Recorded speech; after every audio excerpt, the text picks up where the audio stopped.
Hi, good evening. So I'm going to do a little reflection on EDCI 572 and the project that we worked on all course long in designing a learning module. To be honest with you, I found at the beginning of this course the entire concept to be a bit overwhelming and quite challenging. In fact, I don't recall really at any point at any level of my education feeling quite as challenged as I did with this particular project. And it's not by challenge. It's certainly not a bad thing. It just really stretched it stretched me and forced me to really analyze the text and what I was putting down as far as my project is concerned, and really making sure that I was hitting the marks that the Dick and Carey model have set up in place. Needless to say, there was a lot of second guessing that took place, but it was minimized by the excellent feedback that I got from the group that I was fortunate enough to work with, and of course Dr. M providing some feedback and guidance along the way as well. So because of that feedback along the way, I really feel it helped shape the final project into an effective learning module.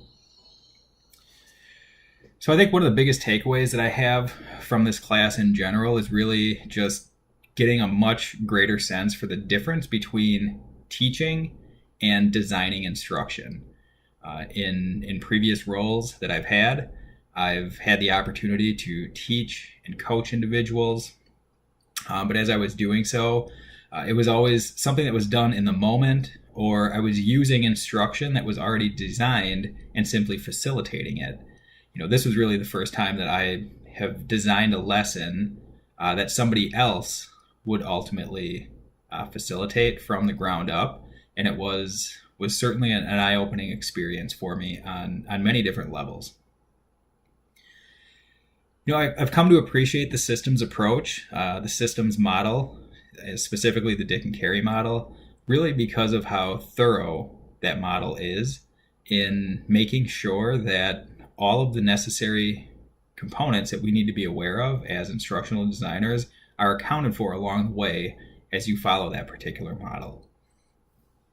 Just about every angle, essentially, that we need to cover is covered in that model, and when you follow it, it doesn't mean that you necessarily have perfect instruction, but you have an excellent framework to work off of and continue to make revisions based on feedback and ultimately come up with something that is effective, yet has the flexibility to change with time as feedback is delivered, and you make changes to specific pieces of the process.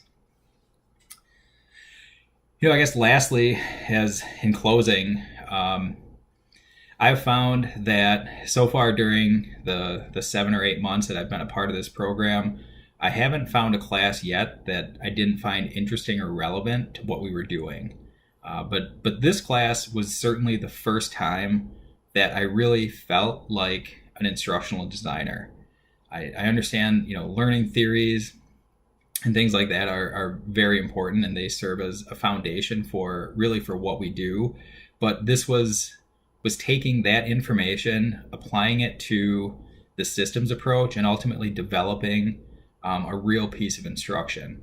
And I found it to be just a great experience, and I really look forward to more experiences like this as the program continues. Thanks.